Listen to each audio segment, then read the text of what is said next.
Just who is Jackson Cosko, the mastermind behind what prosecutors have called the biggest data breach in Senate history? What are the implications of the Imran Awan scandal and the extraordinary cover-up that followed? And how do these scandals relate to the recent arrest of billionaire Jeffrey Epstein? This is American Thought Leaders, and I'm Jekielek. Today we sit down with Luke Rosiak, an investigative reporter with a penchant for uncovering congressional scandals, and author of the book Obstruction of Justice: How the Deep State Risked National Security to Protect the Democrats. We explore the scandals Luke has been exposing, that of Jackson Cosko, who gained notoriety by doxing Republican senators during the Kavanaugh hearings, the near unbelievable Imran Awan scandal, where 44 House Democrats' servers were deeply compromised, and this was then covered up, and the parallels between these and the currently evolving case of Jeffrey Epstein. Luke Rosiak, it's great to have you on American Thought Leaders. Good to be with you, Jan. So, Luke, I asked to have you on to talk about this amazing investigative work you've done around the Jackson Cosko case. I mean, it's just, it reads like a spy thriller, part entitled youth, part, I don't even know what to call it. But there's something even, very pertinent in the news right now, the recent Jeffrey Epstein arrest. And you've kind of made a habit of exposing, actually, I'd say blackmail situations for yourself. What do you make of this whole Jeffrey Epstein situation? There's just, Twitter is going wild, it's in the news everywhere, and a lot of people seem to be worried. Well, the question with Jeffrey Epstein is you have this very well-connected person that knows people on both the Republican and the Democratic sides. And he's up to no good, and the people he's around presumably knew he was up to no good, and in some cases may have been doing bad things with him. And so when he goes down and he's kind of backed into a corner like a caged animal, the question is what happens next? And if you've got both sides in this two-party system that we have are kind of, you've got potential blackmail material on them, what happens? Do you go scot-free? Are you protected? And that's kind of the question that has come up a couple times during the reporting that I've done about people who steal material from Capitol Hill. This Imran Awan case that I wrote a book about, where he was clearly a blackmailer on Capitol Hill. And then this Jackson Cosko case. So there's this sense that people talk about every day in the news how corrupt DC is. We all know that. It's fun to talk about how corrupt DC is. But what if you've got the inside goods on them? And what if you're the one person that can kind of blow some things up? Well, then you've got some pretty powerful people that are going to have every incentive to protect you. Well, so it seems like Jeffrey Epstein's protection is up. So. Yeah, that's what it would seem like. But if when you go through the years, there were so many red flags, there were so many clues that were missed, and there were so many different people that were involved in this.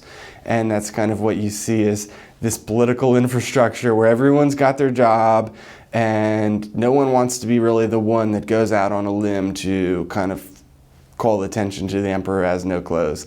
And that's kind of what I see again and again in the reporting, is that most people don't want to rock the boat. Most people want to keep their job, and they put their own career above doing the right thing. And I suspect that many different people in multiple different states and at multiple levels of government did that same thing over a period of more than a decade with Jeffrey Epstein.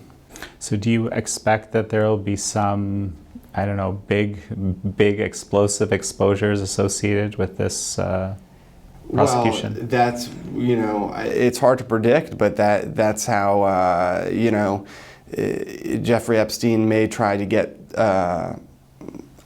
out of this by threatening to expose others. It may be too late for that, as you said. He may blow them up anyway as spite or to try to get a reduced sentence. So that'll be really interesting, the potential for collateral damage here. And I think we just have to wait and see what happens. But a lot of people are probably waiting with popcorn by their side. Gosh, Well, we'll be watching this case closely. It's just it looks really horrific on the face of it. So let's jump to the topic of the day. Jackson Cosko, former aide to Senator Maggie Hassan. attempted blackmail, basically the largest data theft in Senate history, according to the prosecutors. I mean, can you give us an overview of this whole situation? Sure. So this is a guy who is kind of the son of a mega millionaire in California who was a big donor to Dianne Feinstein and all these California bigwigs. And he's just kind of like a druggy 23-year-old. He's like a convicted felon for drugs and stuff. And he winds up working for Feinstein and Senator Boxer and eventually Maggie Hassan in the Senate. And so he's working in IT as the computer administrator. And that's the guy that has access to everything, all the hard drives, all the files. He can log into your emails. He could even send emails as a senator if he wanted to.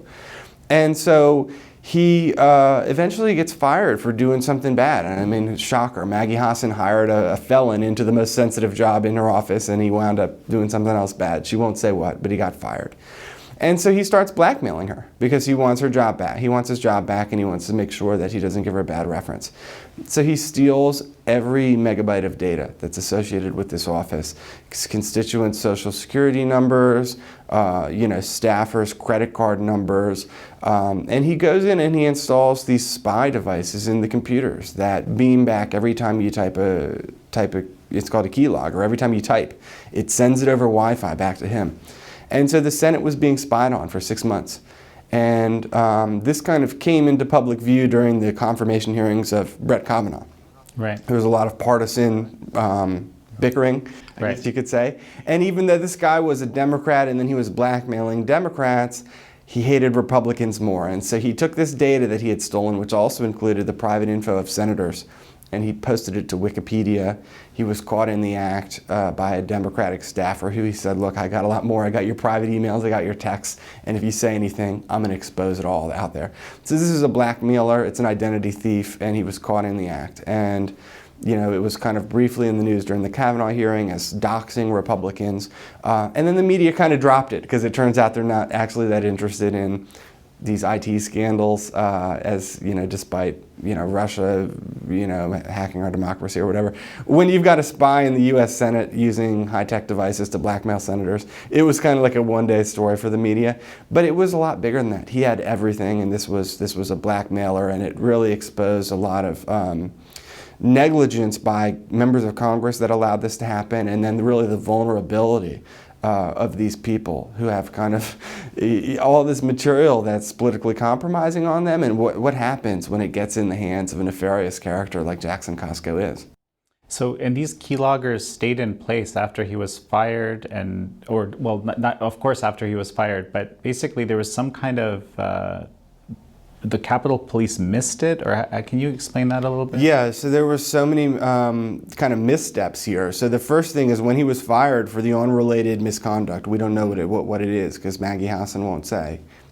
A Congresswoman, Sheila Jackson Lee, hired him. So he was still running around Capitol Hill. He still had keys to the offices and things like that. I see. And then he needed to steal Maggie Hassan's data, so he paid a current Maggie Hassan staffer to work with him to break into the Senate building at midnight repeatedly. So this was a conspiracy between two separate aides to Maggie Hassan. And basically he gets caught in the act, and the Capitol Police realize that he's stolen all the office's data by using his IT skills, but they never look in the USB ports of the computers in the office. And so that's basic due diligence that any competent law enforcement investigators would seemingly do. And they didn't catch it. They didn't know that even after he was busted, he was still beaming data off of those computers. And so it highlights that, the Capitol Police aren't exactly the FBI. I mean, they're good at what they do, which is kind of like just providing physical security at the walls of Congress. Yeah. But it highlights the fact that there isn't a lot of high-level investigative work preventing misconduct on Capitol Hill, and we've seen that there's a lot of it. And his accomplice, after he was arrested, his accomplice didn't get arrested for like 6 months. And in the meantime, another congresswoman hired her. And so no one's doing background checks. No one's doing reference checks.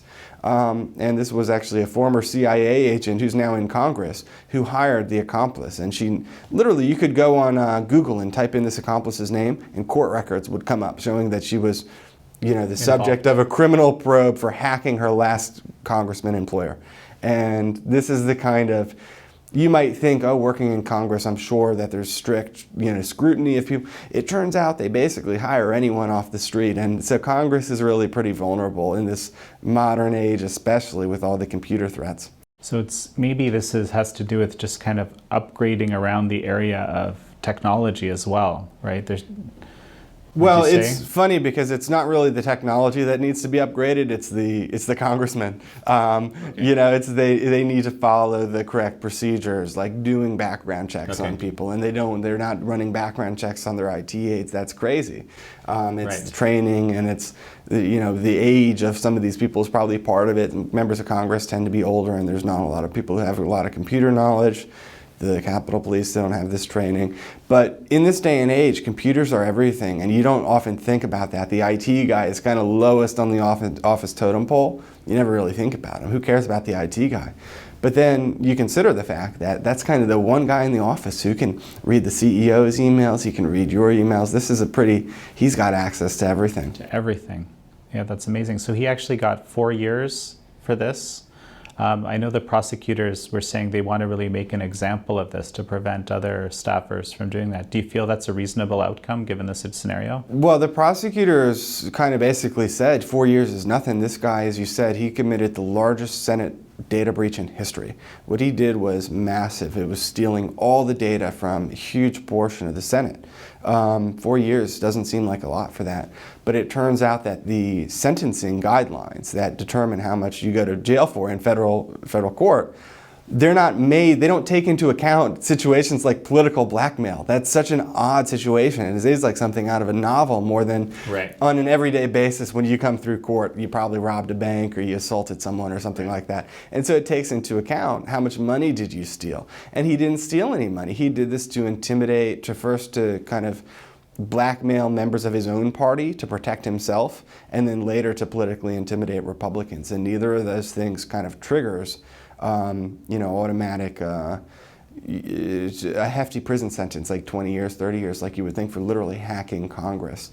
But the Capitol Police, they almost blew the case because they didn't find when they finally searched his house, he had hidden all of the hard drives and stuff in his oven, and they never checked the oven. Oh, wow. And so here the Capitol Police didn't find any of the key evidence, and they didn't realize that the Senate was continuously being hacked. And so he wound up getting it reduced a little bit by saying, "Hey, you guys missed everything, but I'm just gonna tell you where it all is." And so they gave him some credit for cooperating. I see. Very well. So I'm sure the Capitol Police will be doing some training around so forth. No, I mean it's very serious. There's also this element that was described by the prosecution of self-righteous entitlement. Like somehow, at least this is what comes out in the notes. Is he felt like he was kind of right to do all of this, or that's how he perceived himself. Is that how you read it? Oh, absolutely. I mean, he felt that Republicans are evil, and so therefore it's okay to steal from them and try to destroy them and put them in harm's way. And the question is, how common is this belief in our society now? Because it's come up with Andy Ngo, the journalist who was assaulted by Antifa just a few weeks ago. Right. It's come up multiple different times, and the question is kind of what's the deterrent to that? And again, he was working in Maggie Hassan's office, and if you remember, about 6 months or a year ago, there was an intern who cursed out President Trump in the Capitol while on the job, and that was a Maggie Hassan staffer too. So this culture is kind of this extreme partisanship that excuses all kinds of assaults and vitriol just because someone is from the opposing party. That seems to become more common in our society, and I think the prosecutors were grappling with that. Is 4 years enough of a deterrent or not? Yeah, no, that's incredible. I don't even know what to say when I hear the story. Well, you also, of course, have written this book, Obstruction of Justice, which is, I think you argue that it's the biggest scandal in congressional history, period. Never mind, data theft and everything else, which of course is part of this long and crazy tale. So you launched this book earlier this year. What has the reception been like? And also, I'd love it if you could kind of outline this story for us. We've actually, with Epoch Times, we worked together on this, and it's whenever I think about it, I'm still kind of blown away by that this could happen, that it did happen. And absolutely, yeah. And most people have never really heard about it, or what they hear about it is wrong. Actually Newt Gingrich said it's probably the biggest scandal in congressional history, and this is a Speaker of the House, so he would know. This is throughout 2016, we were hearing all about foreign meddling and hacking and collusion, right. And it all turned out to be kind of fake, right? Well, the whole time, this was a story of actual hacking, blackmail, collusion with foreign governments, threats, evidence tampering. It truly, I'm so happy to write a book as opposed to writing about it in articles, because people were telling me forever, this is a movie, this is a book, this is a thriller. And I wrote this book, Obstruction of Justice, to be a true story that very much reads like a novel. And so you can read it for fun, or you can read it even if you've never, even if you don't care about the topic. It's just like, this is an incredible, it boggles the mind that these kind of things happen without us being told about it.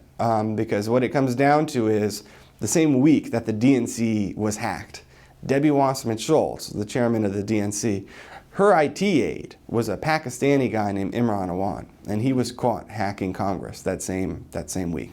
And he was actually hacking the DNC's sister group, the House Democratic Caucus. Mm-hmm. And so it starts with a hack that is very much parallel to the DNC hack, but is met with a very different reception, because if they would go after Debbie Wasserman Schultz's IT aide, it makes her seem incompetent. They can't blame the Russians. And so from very early on, the Democrats brought tremendous force to rigging a criminal case and protecting blackmailers connected to foreign spies. And Imran Awan is basically an attempted murderer, an extortionist, a blackmail artist, a con man, and just a truly Machiavellian figure. And he was, just like Jackson Cosko had all the access to one Senate office, Imran Awan had access to all the data of 1 in 5 House Democrats, including members of the Intelligence Committee, Homeland Security, Foreign Affairs. And there's some evidence that this data went offshore, right? Yeah, absolutely. And so he used his job as an IT guy to physically take all the data and send it off of Capitol Hill, which is an outrageous, it's not allowed. And he would take it over to Pakistan. And during this time, he set up various money laundering entities, one of which was called CIA LLC. And he used this company called CIA to take money from Hezbollah while he was working for members of the Intelligence Committee. And so this is going on for like a decade leading up to 2016. And his own business partner in Pakistan says that he was giving USBs of data to Pakistani intel as well. And there is evidence that he had tremendous political power over there, traveling in a motorcade with armed guards and limousines and things like that. And so he was getting power in Pakistan in some way because of his job on Capitol Hill. And so this is just a frightening, frightening story about members of Congress who I believe are being blackmailed, probably still being blackmailed, by an IT guy who they kind of ushered into their office because he was a very charismatic guy. And then he just turned around and started using it to control them. And so the problem is that this started to emerge during the heat of a presidential election. And so even though the Democrats were the victims here, they made the decision that they just had to kind of make this go away so that they could not have a distraction, focus on Russia, victimizing them, and not have this, kind of unvetted IT guy from Pakistan that they had brought in who had turned out to be stealing all their data because of their own negligence. Right. So first of all, how long ago did anyone kind of get wind that there was an issue? How did that happen? And then how did you figure out that this is a story? Yeah. So in 2015, for a couple of years, starting in 2014, Democrats had been saying, including some high-level Democratic staffers, have been saying these guys are stealing all these computers and stuff like that. These computers are disappearing like hundreds of thousands of dollars. So someone is taking stuff, you know. Well, then they knew who it was. It was Imran okay. Awan, and then his family members. They put his family members on the payroll and no-show jobs and stole millions of dollars that way. Wow. And so computers started disappearing, and they were at one point, they turned up in an elevator shaft, if you can believe it. Another thing right out of like James Bond. And so Democrats were saying, we got to fix this. This is not right. And they got the sense, those whistleblowers, that someone was protecting these guys from pretty high up. And so in 2015... And you think this is because there was a blackmail situation already, or how? Yes, it's complicated because some of the Democrats were in on a kickback scheme where they were stealing the computers and reselling them, and there was money exchanging hands. That's how it started.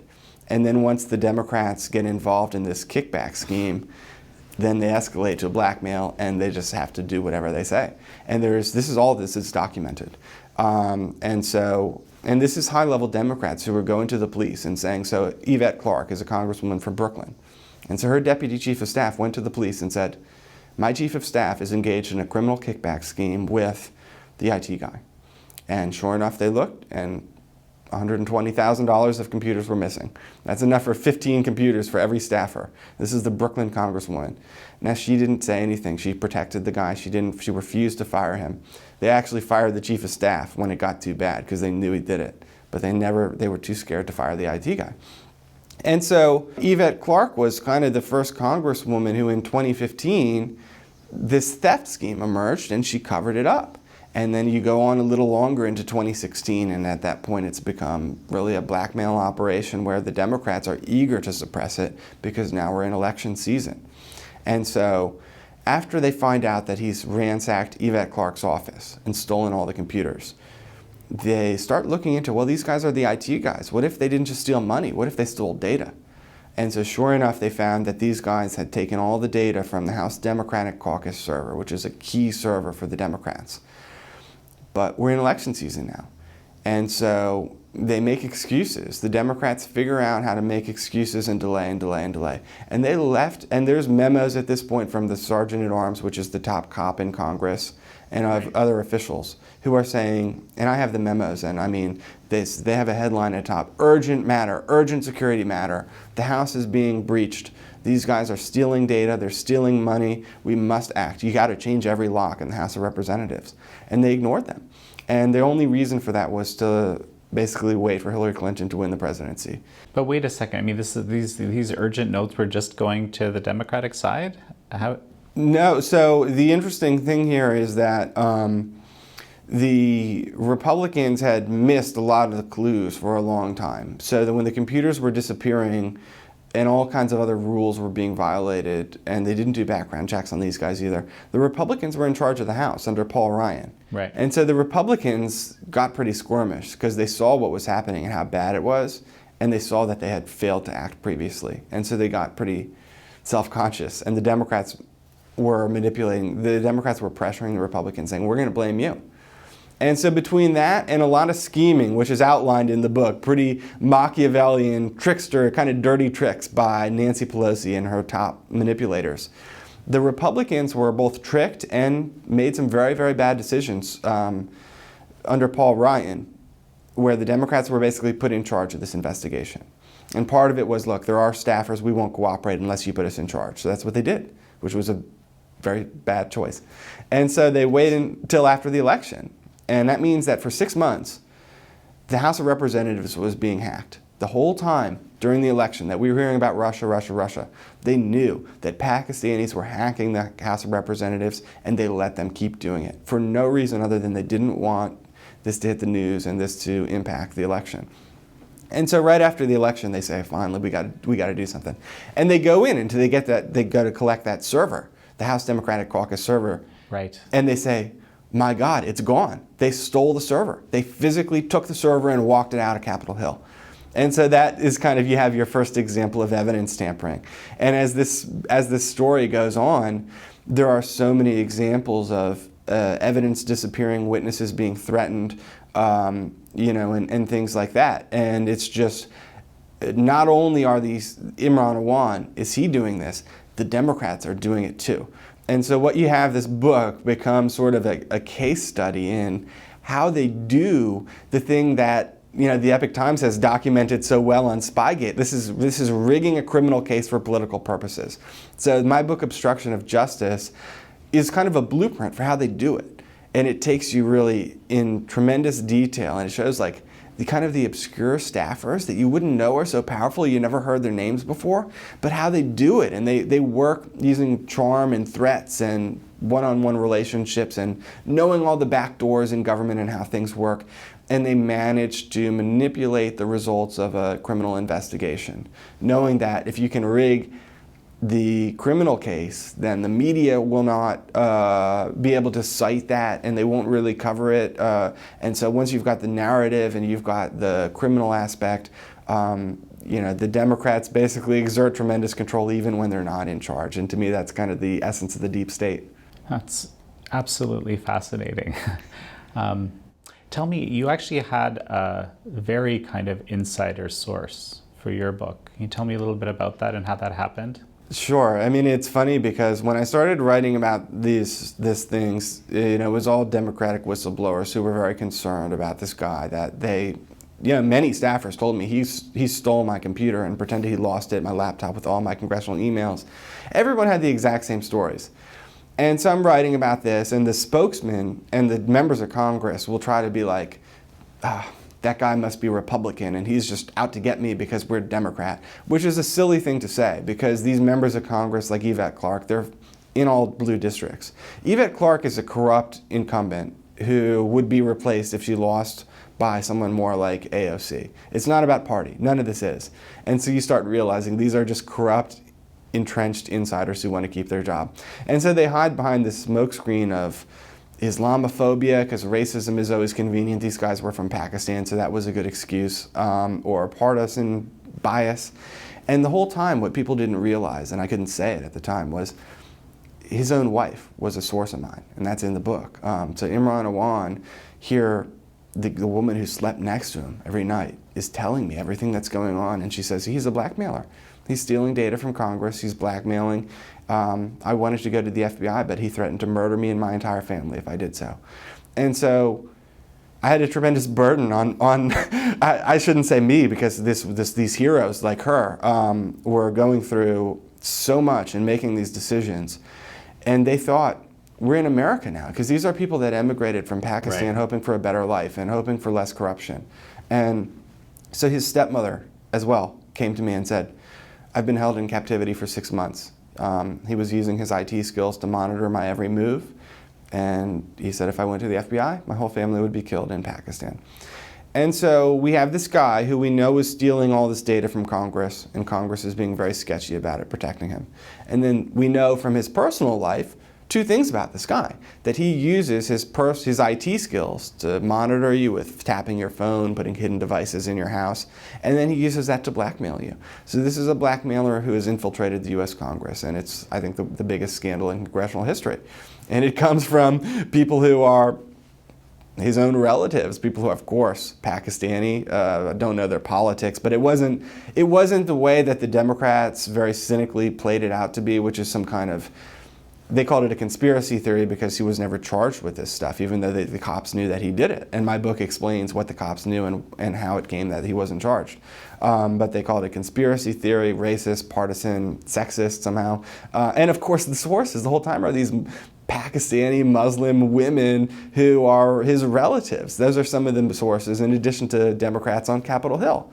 And so it was a surreal experience for 2 years to be getting information from his stepmom and from his wife.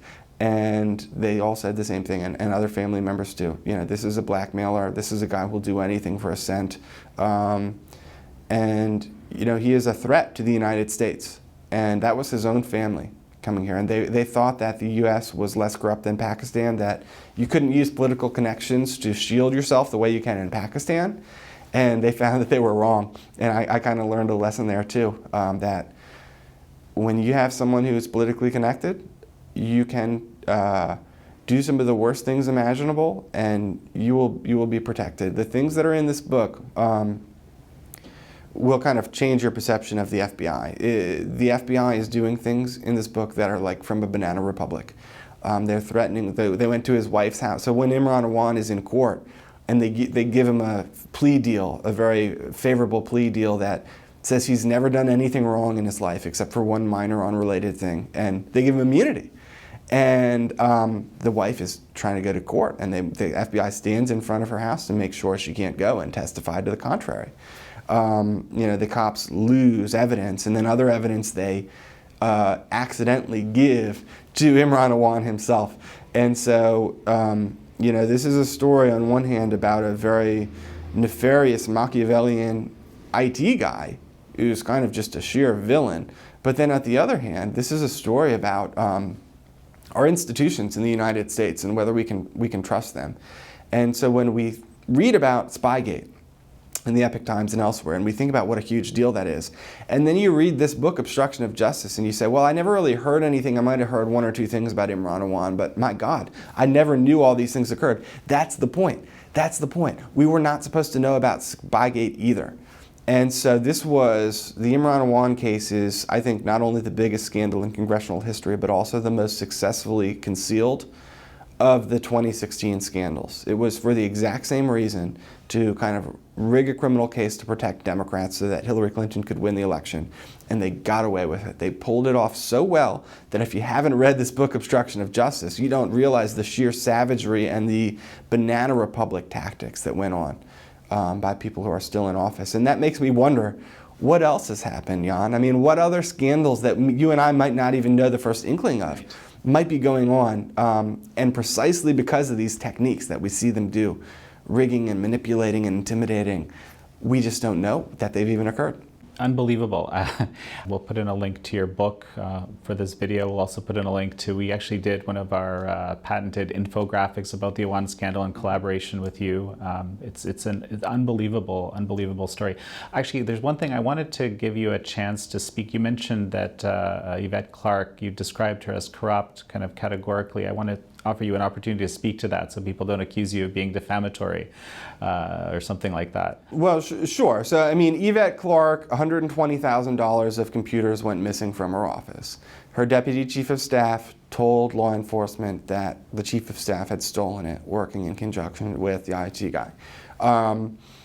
They went in and they looked at the receipts, and what they were doing was changing all the receipts so that everything showed up as petty cash. So if you bought a computer and it cost $2,000, they would change it so that it showed that the computer only cost $499. And the reason is because anything under $500 is treated as petty cash and you can walk it out the door. And so this was a theft scheme that went on in Capitol Hill, and it's proven. When you've got government invoices whose financials are changed, that's called fraud. When you're losing equipment, when you're stealing it, that's theft. And so these are the kind of things that a first-year prosecutor could prove. You know, you look at the piece of paper, you say, no, the computer didn't cost $499. Boom, go to jail, it's fraud. And so this is a member of Congress who was entrusted with taxpayer dollars, and a significant portion of her budget, 10% of her budget, went missing because of what she knew to be theft or suspected to be theft. All indications were that it was a theft scheme. And so when the investigators started asking around, she agreed to cooperate with them. And then what she did is she fed all that information back to the suspect. So she was milking the investigators for, what do you know? What are you going to look at next? How much proof do you have? And she was feeding that back to the suspects. And she's on the ethics committee, by the way. And so this was, and Paul Ryan is responsible here, because this is, back in the 90s, there was an infamous scandal. It seems maybe tame by today's standards, but it was a big deal back then. It was called the House check kiting scandal and the House banking scandal. And so what that was is the members of Congress figured out how to skim small amounts of money off of their taxpayer accounts and turn it into personal cash. And there was like a huge portion of Congress got booted out of office because of that. The same thing happened in 2015, and Yvette Clarke, because she's on the ethics committee, basically made the whole thing go away. And when she won election, remember, she's in Brooklyn, and she was, remember how AOC beat Joe Crowley, who was like right. a party bigwig. Right. she was the number 2 example of that. She only won her election by a couple thousand votes, and she came very, very close to being booted out by someone who is kind of just like AOC. So it had nothing to do with the party. She just wanted to keep her job, and by suppressing this criminal theft in her office, that's how she was able to win.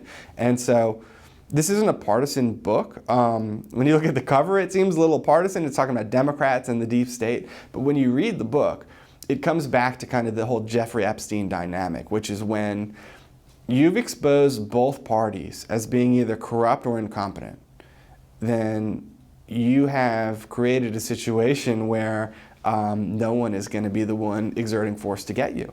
And so in this case, the Democrats were, in many cases, corrupt, and the Republicans were, the Republican leadership was tremendously incompetent. And so they had this basically truce. And basically the congressmen of both parties have had a truce with each other, where once you're in Congress, you don't personally go after your peers for ethics problems. And they call it like a mutually assured, remember back in the Cold War, mutually assured destruction. That's what it is.